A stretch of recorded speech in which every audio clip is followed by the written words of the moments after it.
Hi, I'm Matt, and thanks for coming to P-Power Productions. If there's something that I don't say in this video that you know about, throw it down in the comments below.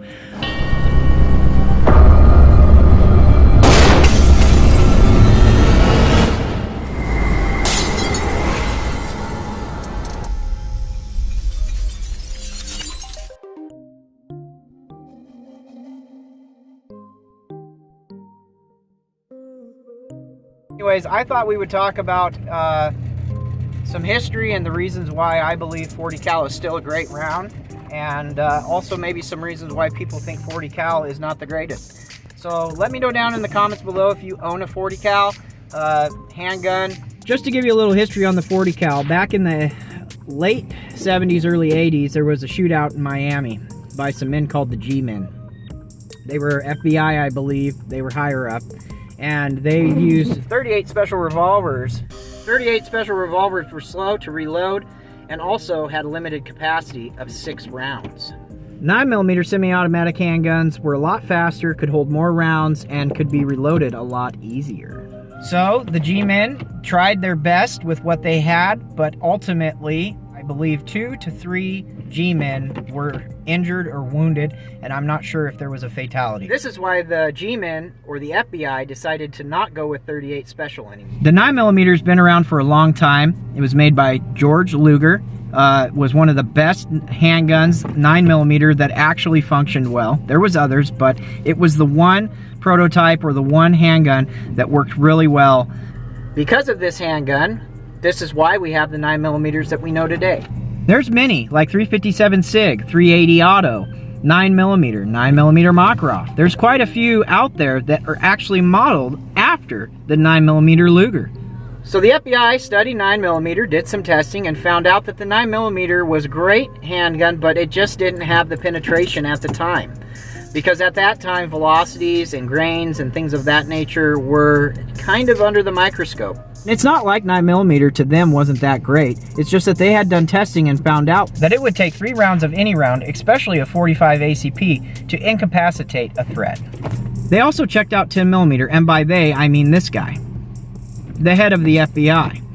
He did a bunch of testing, did a bunch of hand loads, and they found out and decided that the recoil of the 10mm would maybe just too much for their men. Also, the capacity of the 10mm wasn't that great either. This is why they decided to go with 40 cal. So they did testing with 40 cal, and it did great. 40 cal would penetrate deep enough to hit vital areas. Also, the capacity was great in a 40 cal compared to a 45. It's kind of like saying a 270 is better than a 30-06. The 270 has a slight edge over the 30-06. It's the same thing with 40 cal. 40 cal and 9mm. People say 9mm's got the better edge. You get more capacity, you get more velocity, you get good follow-up shots because the recoil's not that bad, and it's cheaper. You use a bigger round, as long as your shot placement's good, you might not need as many 9mm's as you would if you used a 40 cal. I don't see how the 40 cal could be any different than it used to be. The FBI and the police have used 40 cal for many years, and it has done just fine. 9mm is being sold all across the United States and in mass quantities right now. Mouse guns, pocket pistols, and subcompacts and compact pistols. Not all of them, but most of them are in 9mm. And I believe that this is what drives the 40 cal out. I still believe 40 cal's heart is still beating and breathing.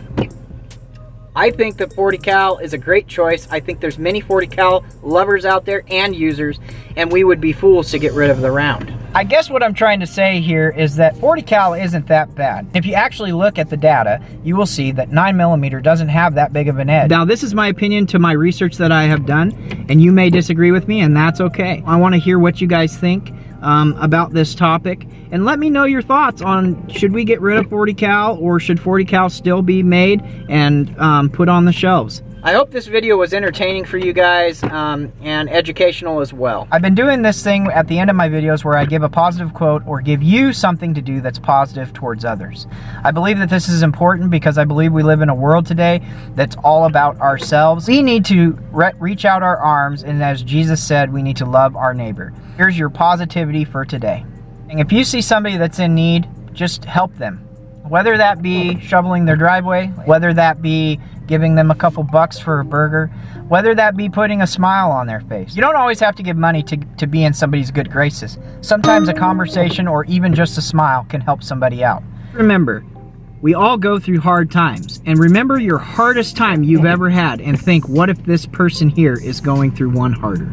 All right, thank you guys for watching. I love you guys all, and I hope that this video educated you, and if you knew about some of this stuff, and if I didn't say something that needs to be mentioned, put it down in the comments below.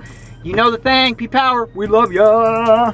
I'm out here trying not to get hit by the Chevrolet because he's kind of swerving into my lane. I don't know if you could see that, but yeah.